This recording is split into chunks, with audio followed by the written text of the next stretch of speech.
seguimos acá en Pensar en Nada y estamos por ir dando comienzo, Elena Natalia, a nuestra próxima mateada del día de hoy. Bueno, estamos esperando a nuestros invitados, invitadas para sumarse a esta mañana lluviosa, en particular.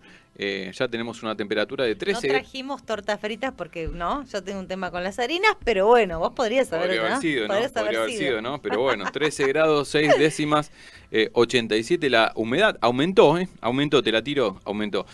Viento sur a 16 kilómetros por hora. No lo estoy persiguiendo, pero parece que está ese viento y nublado con lluvia débil, decíamos. Te tiro una temperatura para mañana mínima de 4. ¿Cómo la ves? Mm, o 4, sea, mínima de cuatro, 4. Y o sea, aparte estos son los de capital, porque no te hacen el regional. Acá va a ser como 2, 3, qué 1. lindo, ¿no? O sea, saco la frazada, pongo la frazada, ¿no? Saco Nunca la sé qué hacer. frazada, pongo la frazada. El viernes tuvimos 37 grados, ¿no? Ay, Qué sé difícil, yo, pero qué sé es para yo. sistemas inmunes fuertes, ¿no? Este Ay, clima. Dios. Bueno.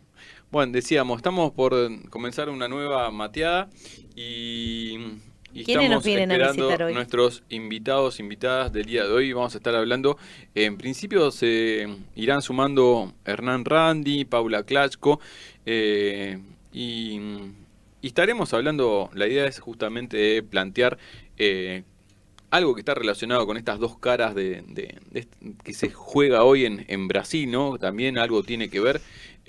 Pero queríamos presentar con su autor un libro que está relacionado a la investigación sobre la mafia, ¿eh? Así que me dicen acá, ya están nuestros dos primeros invitados, compañeros, compañeras, así que los saludamos. Aún no los vemos por el pequeño delay, pero ya saludo primero a la profe Paula Klachko.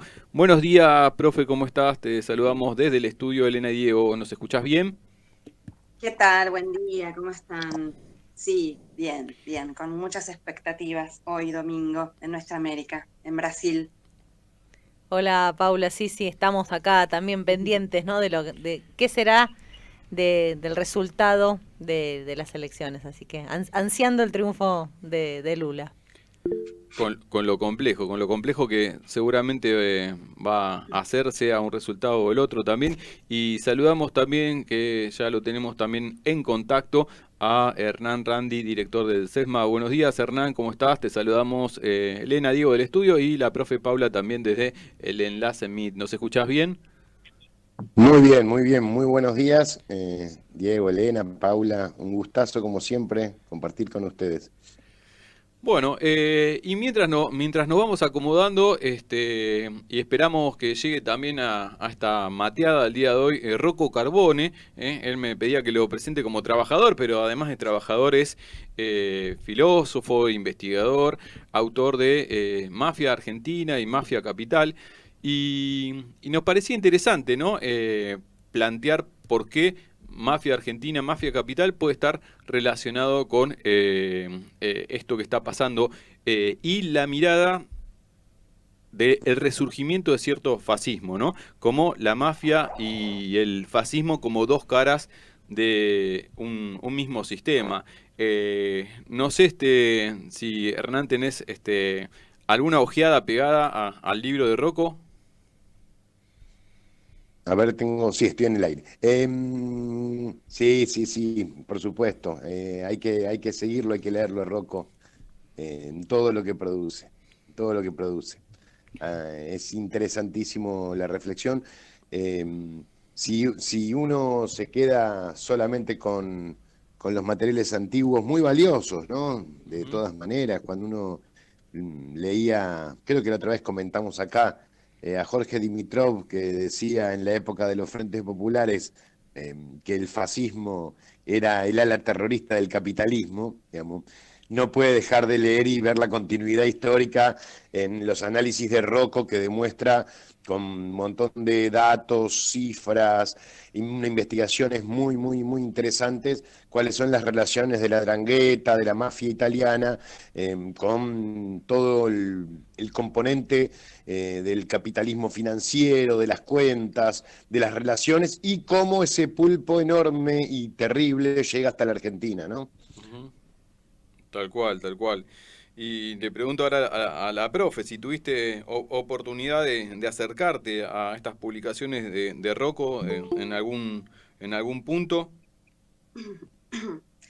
Bueno, Diego, me estás escrachando en público. No, no, por favor, es justamente para tener una invitación a la lectura, ¿no? Que todos debemos hacer. Yo tampoco he tenido la oportunidad, pero bueno, hablando con Rocco, seguramente podremos acceder e ir viendo dónde podemos conseguir también el material, ¿no? Sí, acá lo tenemos, me parece que está por ahí el autor directamente. El otro día tuvimos el placer de entrevistarlo también en el programa que tenemos con Atilia, con Telma, con Marcela, con Fede. Así que bueno, es el tema del momento, lamentablemente. Quisiéramos haber ya pasado esa página de la historia funesta de lo que fue el fascismo, el nazismo, pero bueno, ahora nos encontramos con que hay nuevas formas, primas hermanas, similares, de esos fascismos que, bueno, Rocco nos caracterizará mejor, pero que en definitiva obedecen a la agudización de la lucha de clases y a la polarización política y social, y sobre todo en nuestra América con estos monstruos que, por ejemplo, gobiernan hoy Brasil, que parece mentira que se esté jugando esto, ¿no? Ni más ni menos que la continuación de esa experiencia o sea, que adora al terrorismo de Estado, ¿no? Como mínimo, a los terrorismos de Estado que secuestraron, que desaparecieron acá en América Latina, en Argentina, en Brasil, a tanta gente, tantos militantes, tanta gente tan valiosa, tan hermosa. Y bueno, que ahí se esté jugando un poco eso, democracia o, bueno, terrorismo, los que defienden abiertamente el terrorismo de Estado, más muerte o más vida. Pero creo que eso es reacción de las clases dominantes frente a ese ciclo progresista que supimos construir en este siglo XXI, que de manera tan sincrónica se expresó con una enorme diversidad también en casi todo el territorio nuestroamericano. Y bueno, frente a eso reaccionaron los monstruos, ¿no? Las clases dominantes, heridas, despechadas, rasgadas en sus privilegios, apelaron otra vez a esos monstruos, a la sangre, en fin. Nosotros estuvimos hablando acá en la mateada de la semana pasada con Mario de la Roca, con Martín Chávez, y nuestro invitado era en ese entonces, la semana pasada, Gabriel Mariotto, y hacíamos alusión a los discursos de odio y cómo de alguna manera se fueron tejiendo. Arrancamos tocando el tema de la sentencia contra la Nata después de haber salido hace unos cuantos años a pedir que los hijos de los jueces escracharan en la escuela, que los compañeritos de la escuela de los hijos de los jueces los escracharan en la escuela a los niños y niñas. Entonces salió en estas últimas semanas una sentencia sobre aquella situación. Y estábamos hablando justamente de los discursos del odio y también lo pensábamos como una semilla, ¿no?, de este resurgimiento del fascismo. Por eso nos parece interesante tener esta mateada del día de hoy y ya me parece que lo tenemos en contacto y lo voy a saludar. Decíamos, ese autodenominaba como trabajador, pero es investigador, es filósofo y autor de Mafia Argentina y Mafia Capital. Rocco, ¿nos estás escuchando? Estamos acá en el estudio Elena, Diego y a través del enlace Hernán, Randy y Paula Klachko. Buenos días, ¿nos escuchás bien, Rocco? Perfecto, buen día, ¿cómo andan? A todas y a todos. Espero que me escuchen también bien ustedes. Buen día, bienvenido, gracias. Gracias a ustedes. Sí, Rocco, te estamos escuchando muy bien y nos parecía interesante hoy poder charlar unos minutitos con vos, porque decíamos, hoy es una fecha importante para el futuro, para la región, porque se están jugando dos modelos, ¿no? En Brasil, en la definición de este balotaje, y tienen que ver con esta tensión, ¿no? Democracia o fascismo. Y vos, a través de tu investigación y a través de la exposición de tu trabajo, a quien ahora te vamos a pedir que nos cuentes un poquito de qué se trata, se ha podido presentar también ese debate como mafia y fascismo como dos caras de una misma moneda. ¿De qué se trata mafia argentina, mafia capital y por qué podríamos pensarlo como dos caras de una misma moneda? Sí, sí, indudablemente son cara de una misma moneda, porque digamos, digamos, las mafias son estructuras propias del capitalismo, son estructuras que aceleran formas propias del capitalismo en el mercado, en la economía, en el poder, en los negocios.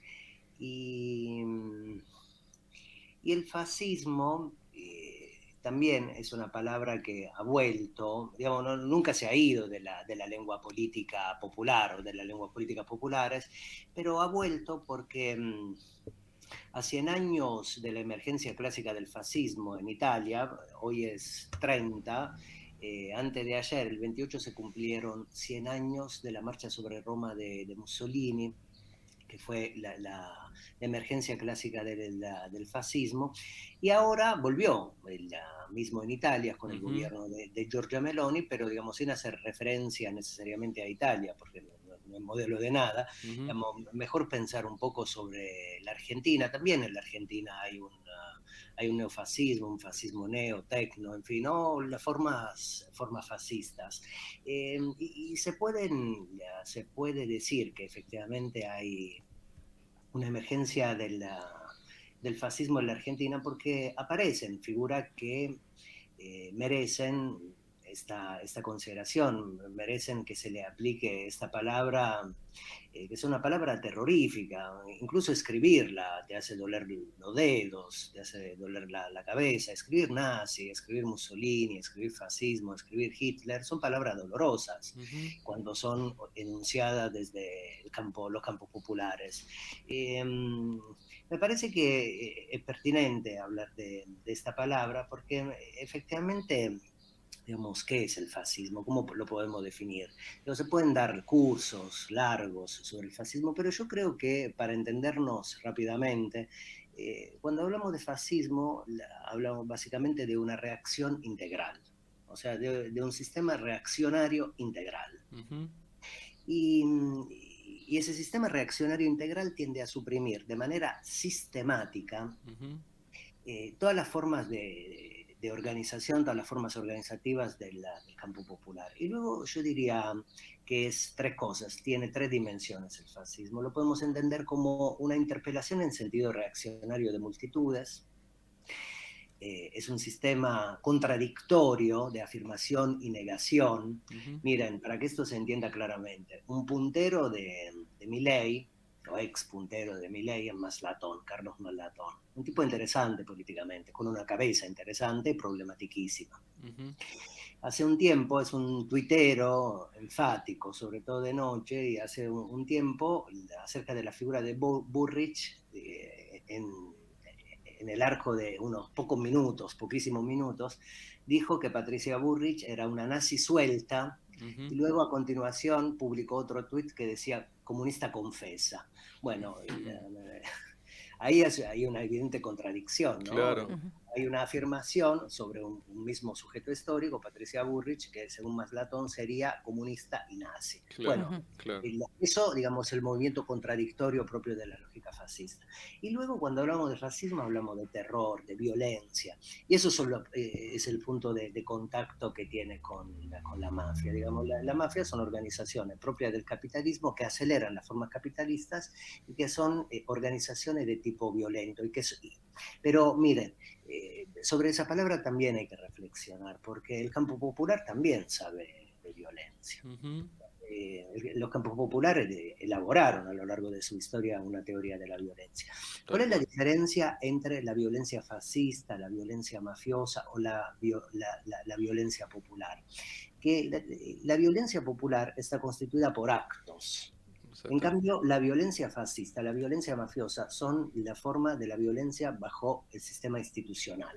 Digamos, la violencia para la mafia y el fascismo son instituciones, o sea, son instituciones que no dejan de habitarse nunca. En cambio, la violencia popular es una violencia necesaria, con una temporalidad muy acotada, que tiene una finalidad política concreta. En cambio, la violencia fascista y la violencia de la mafia tienen una temporalidad larga.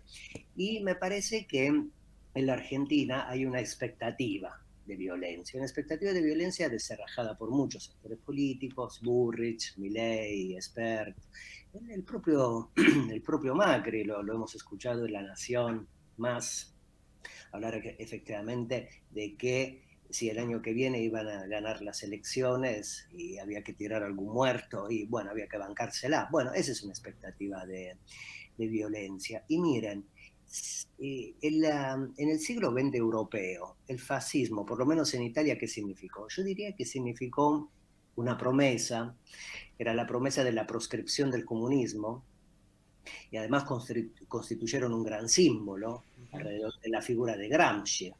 Recuerden, acá Paula, Hernán, ustedes mismos lo recordarán claramente. Sí. Los cuadernos de la cárcel. Bueno, es eso, un preso, Gramsci, preso político personal de Mussolini. Y significó básicamente una experiencia del terror que terminó en una guerra. En el siglo XXI argentino, me parece que el fascismo también implica una promesa, que es terror para el campo popular, violencia aplicada a sus símbolos, y si en el siglo XX, digamos, el fascismo implicó copar el Estado para destruirlo, la experiencia fascista en Italia esto significó, copar el Estado italiano para que en el Ventenio Negro se destruyera el Estado, la nación y el pueblo. Me parece que en el siglo XXI argentino podemos pensar el fascismo como una promesa de copar a la democracia para destruir a la propia democracia desde su propio corazón. Rocco, sabes que vamos a ver la forma de hacértelo acercar, pero yo pude publicar hace un tiempito el trabajo de investigación de mi tesina que habla sobre las prácticas de comunicación de lesa humanidad. Yo tomé la idea de el doctor Feuerstein cuando él analiza la práctica genocida y analicé lo que son las prácticas de comunicación, como prácticas de comunicación de lesa humanidad, tomando distintos hechos que tuvo que ver, Feuerstein habla en un momento sobre la periodización de la práctica genocida y habla de la construcción de ese otro negativo, después el momento de hostigamiento, de aislamiento, hasta llegar a la parte del ataque físico y el ataque simbólico, ¿no? Me parece que está como muy relacionado, porque tiene que ver, ¿no? También el fascismo con estas prácticas de lesa humanidad. Vamos a ver cómo intercambiamos material, porque me parece que lo que estabas explicando es muy interesante de intercambiar y de seguir charlando. Elena. Sí, Rocco, te escuchaba la claridad, pero me surgía, digo, más allá de la descripción, si, o sea, la pregunta que me urge es cómo contrarrestar esto, ¿no? Porque el avance lo vemos, lo sentimos,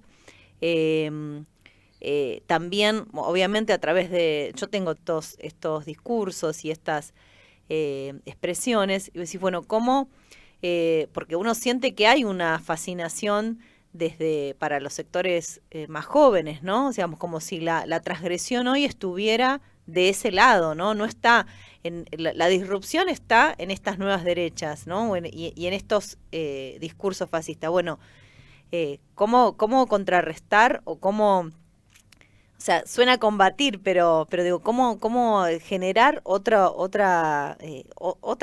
discurso, ¿no? Digo, más allá del análisis para poder entenderlo, obviamente, ¿no? Hay que conocer, pero digo, da como miedo, porque vos dijiste nunca se fue. Bueno, y ahora está como resurgiendo, ¿no? Este fascismo. El terror, ¿no? Instala el terror.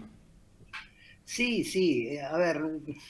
Yo creo que sí, el fascismo nunca se fue, como nunca se van efectivamente las fuerzas emancipatorias. Hay una metafórica muy bonita, muy atractiva, que es la lengua de García Linera, ¿no? La habrán escuchado miles de veces esa frase, en fin. La soleada, las marejadas, ¿no? Los flujos propios de la humanidad, que son los flujos de la historia, que son los flujos porque, digamos, la historia es una disciplina del contexto, pero cuando acá decimos historia, lo decimos en la clave que lo decía antes Paula, cuando me conecté, escuché parte de su intervención y ella hablaba de la lucha de clases. Bueno, la historia, como la entendemos, menos bajo la forma de la disciplina del contexto que bajo la forma de la lucha de clases y bajo la forma de la propia vida popular. Bueno, y en esas sístoles y diástoles, en esos avances y retrocesos, en esas marejadas que un poco avanzan, un poco retroceden, la podemos entender efectivamente como una forma de la lucha de clases donde los momentos emancipatorios avanzan en algunos momentos y retroceden. Y cuando retroceden los momentos o los movimientos emancipatorios, surgen estas fuerzas oscuras que nunca se fueron. Forman parte, lamentablemente, de la vida de la humanidad. Miren, a partir del 25 de abril de 1945, con esa fecha clave, se declaró en Italia la derrota del fascismo. Se declaró, pero en realidad en la sociedad italiana el fascismo no se fue nunca, digamos. Luego de la experiencia de la Segunda Guerra Mundial, el fascismo fue derrotado, pero en la población, fuerzas fascistas quedaban en la sociedad italiana, quedan. De hecho, Giorgia Meloni acaba de ganar las elecciones. Digo esto porque estas fuerzas en algún momento están más apaciguadas, más achatadas, más aminoradas, pero están. Digo, si hoy efectivamente Lula gana en Brasil, como va a ganar,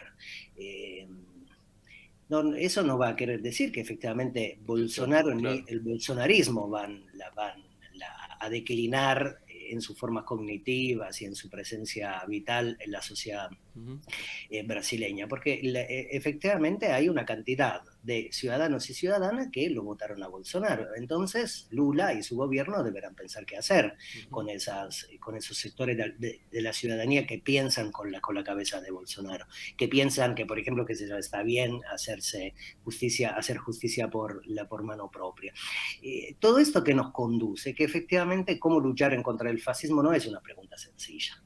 No es una pregunta sencilla ni para el entendimiento ni para la lucha política. Que a lo sumo, digamos, son la misma cosa, el entendimiento y la lucha política, porque para luchar hay que entender, digamos, los fenómenos históricos y sociales que tenés adelante. Digo esto que no es sencillo porque, digamos, si recurrimos a esa disciplina del contexto, que es la historia, sabemos cómo efectivamente en el siglo XX europeo fue derrotado el fascismo, pero bajo la forma de una guerra. Hubo una guerra. Y antes de esa guerra, la Segunda Guerra Mundial, estuvo la experiencia terrorífica, horrorosa de los campos de concentración. O sea que dentro de los márgenes, lo que estoy tratando de sugerir es que dentro de los márgenes democráticos no sabemos cómo tratar esas expresiones políticas. Entonces, por eso digo que son cuestiones acuciantes y difíciles para el entendimiento. Porque si recurrimos a la historia, sabemos efectivamente que fueron derrotados porque hubo en el siglo XX europeo, hubo una revolución triunfante, la revolución bolchevique, había latencias permanentes revolucionarias tanto en Italia como en Alemania. Y digo esto porque el fascismo también puede ser entendido como el triunfo de la revolución. Claro. Y puesto que habían esas fuerzas, las fuerzas fascistas, nazis, la fuerza revolucionaria, bajo la forma de la guerra, que es una forma de expresión posible de la política, se derrotaron esas experiencias. Ahora estamos en contextos totalmente distintos, contextos democráticos, contextos burgueses liberales, y me parece que en esos contextos no sabemos qué hacer con esas fuerzas cuando se despliegan. Y cuando las reconocemos, también es demasiado tarde, que me parece que es la situación en la cual estamos. Ahora, digo esto y agrego una cosita más. Creo que en Brasil, en los años 70, Fidel Castro dio un discurso, 74, 73, no recuerdo bien, y dijo una frase preciosa. Si supiéramos que el mundo termina mañana, y tuviéramos la certeza que el mundo termina mañana, ¿qué deberíamos hacer? Luchar. Es lo que siempre hicimos. Bueno, me parece que ahí hay un gran signo emancipatorio, hay una gran esperanza en esas pequeñas palabras que yo, digamos, que no son pequeñas palabras, son grandes palabras que yo repongo de manera pequeña porque estoy citando mi memoria.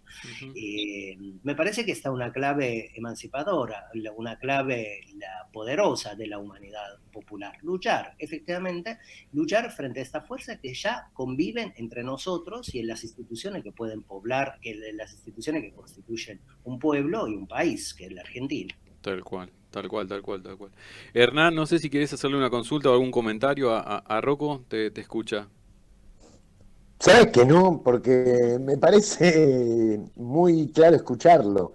A mí me interesa por ahí, digamos, no sé si pudieron escuchar, creo que fue anteayer, el discurso que dio Putin en Valdai, ¿no?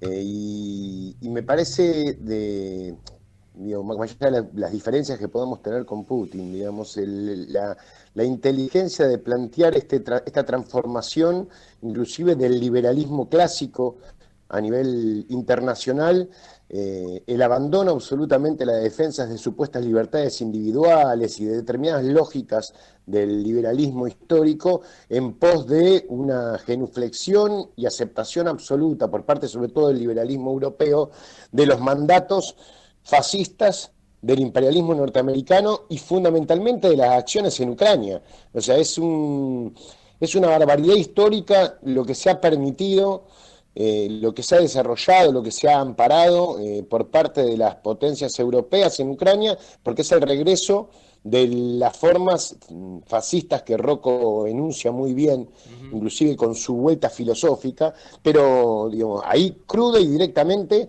poniendo en peligro a la civilización completa, ¿no?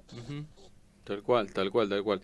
Bueno, con su vuelta, nada, nosotros acá también tratamos de plantear estas cosas no para contarlas, sino para pensar cómo transformarlas, ¿no?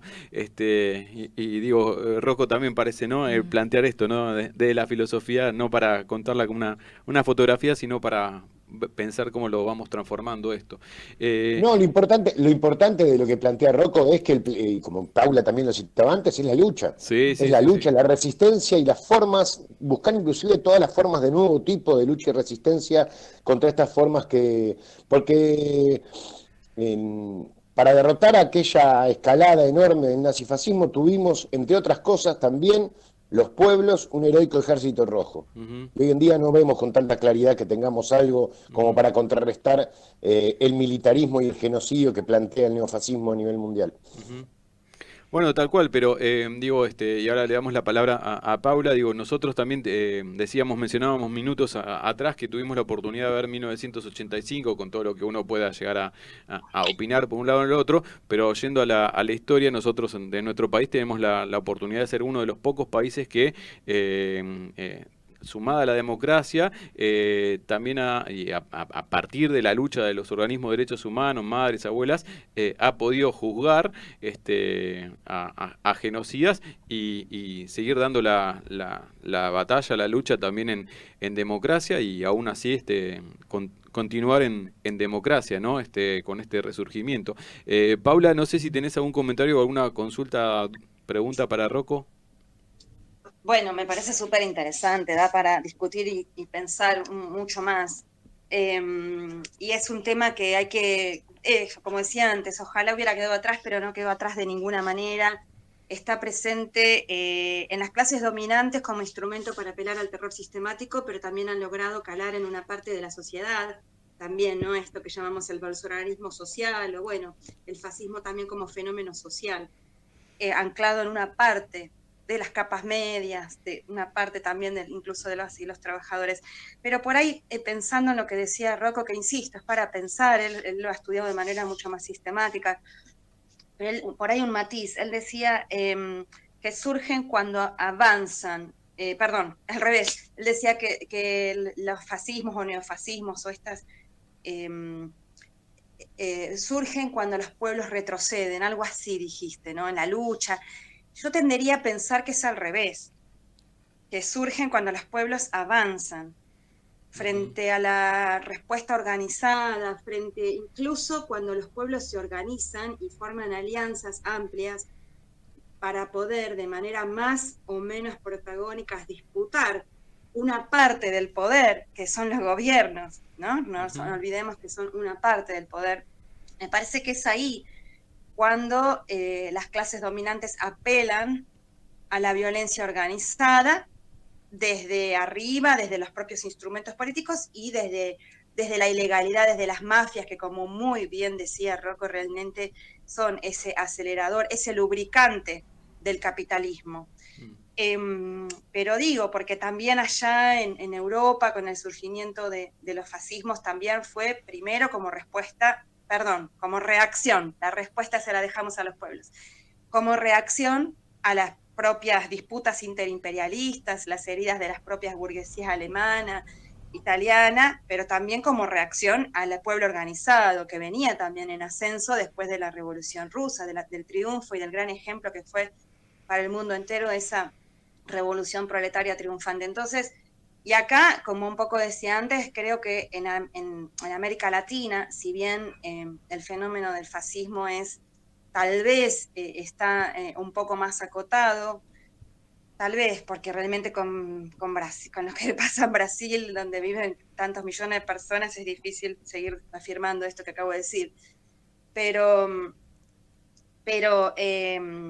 acá tenemos, me parece que claramente el avance de las derechas de manera sistemática y llegando a controlar gobiernos fue una reacción organizada de esa clase dominante que apeló a eso para intentar frenar mediante diversas, ¿no?, lo que llamamos la guerra híbrida, la guerra multidimensional o integral, para frenar el avance de los pueblos que de manera organizada pasamos de la lucha, de la resistencia, a generar y tejer alianzas y pudimos acceder a gobiernos en la mayor parte de la región. Entonces, hoy, fíjense, ¿no?, hoy estamos, después de un repliegue, de un retroceso de ese ciclo progresista, hoy estamos otra vez con un montón de matices, también de diferencias, de manera más moderada o no. Veamos lo que del resultado de hoy dependemos realmente muy, es la clave, ¿no?, para que el continente, nuestra región, pueda realmente tomar un camino más independiente. Pero fíjense que las derechas están preocupadas. El otro día Iván Duque, este asesino que salió del gobierno de Colombia, estaba en una conferencia que en Estados Unidos, decía: estamos muy preocupados ante la nueva embestida del populismo, ¿no? Lo decían así. Bueno, ellos lo dirán así, nosotros lo decimos de otra manera, pero la realidad es que los pueblos estamos nuevamente volviendo a tejer alianzas y volviendo a ocupar gobiernos, o ocupando donde no los tuvimos hace décadas, como en México, como en Colombia. Entonces, y volviendo ahí...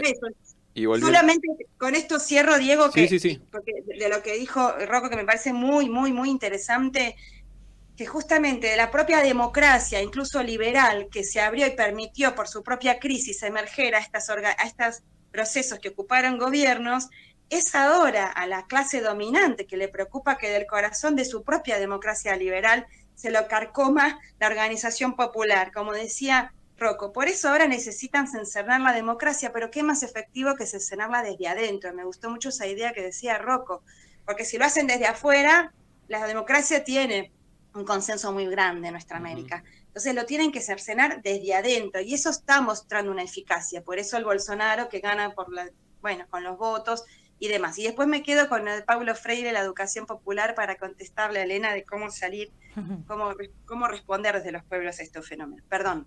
No, está perfecto, está perfecto. Y como para ir cerrando y dándole nuevamente la palabra a Rocco, nada, quedarnos en esto, ¿no? En lo de las oleadas y sobre todo esto que decía también Rocco al principio, ¿no? Como la mafia como una expresión más del capitalismo. Ahí creo que Paula también mencionaba esto, ¿no? Las reacciones han surgido justamente y me pongo a pensar en la última dictadura militar en nuestro país, cívico-militar, que surge en un momento en el que parecía que estaba el 50-50, ¿no? Donde justamente los pueblos están más empoderados en cuanto a organización, a participación, a los ingresos de los trabajadores, y ahí es donde parece que se pone justamente más dura también la burguesía, la oposición, y estos grupos se constituyen en estas mafias, ¿no?